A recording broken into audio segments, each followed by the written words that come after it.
Kenapa pada protes ya sama tambang di Raja Ampat? Belakangan ini masyarakat sedang riuh ramai ngomongin berita tambang nikel di Raja Ampat. Protes bermunculan, mulai dari aktivis, pejabat, masyarakat umum, sampai level selebriti. Yang berpendapat kalau tambang di Raja Ampat udah pasti bakal merusak keindahan surga alam tak tersentuh di Kabupaten Papua Barat Daya tersebut. Raja Ampat emang kita kenal sebagai tempat terakhir yang masih belum tersentuh sama kerusakan alam yang saat ini menggerogoti banyak tempat di dunia. Bukit-bukit kars menjulang dari air laut biru yang dipadu dengan pasir putih halus. Di bawah airnya yang bening, Raja Ampat menjadi rumah bagi hamparan terumbu karang yang masih asri dan diwarnai berbagai spesies ikan juga makhluk air lainnya. Lanskap cantik menawan ini adalah bayangan yang muncul tiap kali nama Raja Ampat dilantangkan.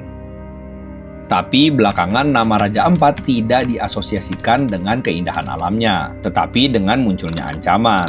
Ditemukannya kandungan nikel di dalam tanah pulau-pulau kecil sekitar Raja Ampat menggelapkan mata manusia. Seakan tidak peduli dengan keindahan hasil karya Tuhan, bukit dikeruk untuk mendatangkan pundi-pundi uang entah untuk siapa. Lebih mengejutkannya, dari 16 izin usaha penambangan yang pernah diterbitkan di Raja Ampat, 13 diantaranya masuk ke wilayah Geopark atau Taman Nasional Raja Ampat.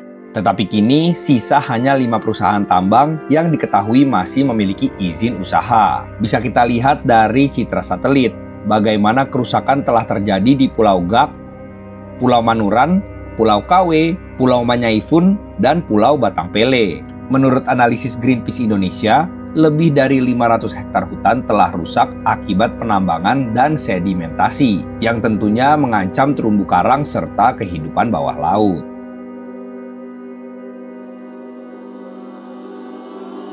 Sontak kabar yang berhembus hingga barat Indonesia ini menimbulkan gelombang protes yang dimulainya tentu dari media sosial. Tagar Save Raja Ampat membanjiri timeline, disertai narasi Papua bukan tanah kosong, atau potongan kampanye Greenpeace yang memperlihatkan kondisi hutan yang sudah digunduli. Aktor tenar seperti Denny Sumargo, Lukman Sardi, Nadine Chandrawinata, Richard Kyle, dan Angela Gilsa membagikan cerita pengalaman mereka mencelupkan kaki di air kehidupan masyarakat Raja Ampat. Seakan tidak rela, surga yang sunyi dan indah itu dirusak oleh deru dan asap ekskavator.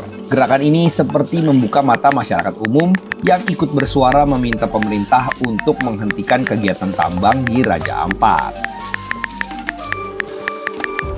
Pemerintah merespon. Pada hari Selasa, 9 Juni 2025, Presiden Prabowo Subianto mencabut izin usaha 4 perusahaan tambang nikel di Raja Ampat. Lewat jumpa pers yang dihadiri Mensesnek Prasetyo Hadi, Menteri ESDM Bahlil Lahadalia, dan sejumlah pejabat negara lainnya, keputusan Prabowo diumumkan ke publik. Izin PT Anugrah Surya Pratama, PT Nurham, PT Mulia Raimond Perkasa, dan PT KW Sejahtera Mining semuanya dicabut. Namun, satu perusahaan lolos. Bahlil menyatakan kalau izin PT Gak Nikel tidak dicabut karena masih memenuhi kriteria analisa dampak lingkungan atau AMDAL dan lokasinya tidak berada di kawasan Geopark Raja Ampat. Keputusan ini mengundang tanya, kenapa PT Gak Nikel bisa lolos? Siapa pemiliknya? Setelah ditelusuri, mulanya struktur kepemilikan saham PT Gak Nikel terdiri dari Asia Pacific Nickel Pty Ltd sebesar 75% dan PT Antam Tbk sebesar 25%. Namun sejak 2008, PT Antam Tbk mengakuisisi seluruh sahamnya, sehingga kini kendali penuh PT Gak Nikel berada di tangan PT Antam Tbk. Dari video company profile yang kami dapat, PT Gak menyatakan sebagai perusahaan nikel yang siap menjadi pemasok ke jaringan internasional dengan standar tinggi sesuai aturan yang berlaku. PT Gak juga mengklaim sudah mengikuti aturan dan mengutamakan aspek lingkungan. Tetapi eksplorasi tambang sudah pasti akan menimbulkan kerusakan. Menurut ahli, kerusakan yang ditimbulkan oleh aktivitas penambangan di Raja Ampat bisa memunculkan kerugian negara hingga lebih dari 300 triliun rupiah. Angka tersebut jauh lebih fantastis daripada skandal 271 triliun yang menjerat PT Timah pada akhir 2024 lalu. Meski Menteri SDM berkilah, jarak tambang PT Gag Nikel 40 km dari pusat konservasi Raja Ampat, tetapi dampak penambangan tidak mungkin bisa dihindari. Tak hanya terhadap alam, tetapi juga terhadap masyarakat sekitar. Selain itu, aktivitas di Pulau Gag telah melanggar Undang-Undang Nomor 1 Tahun 2014 tentang pengelolaan wilayah pesisir dan pulau-pulau kecil. Undang-undang tersebut melarang segala aktivitas tambang di pesisir maupun pulau yang luasnya kurang dari 2.000 km persegi. Sementara Pulau Gag hanya seluas 77 km persegi.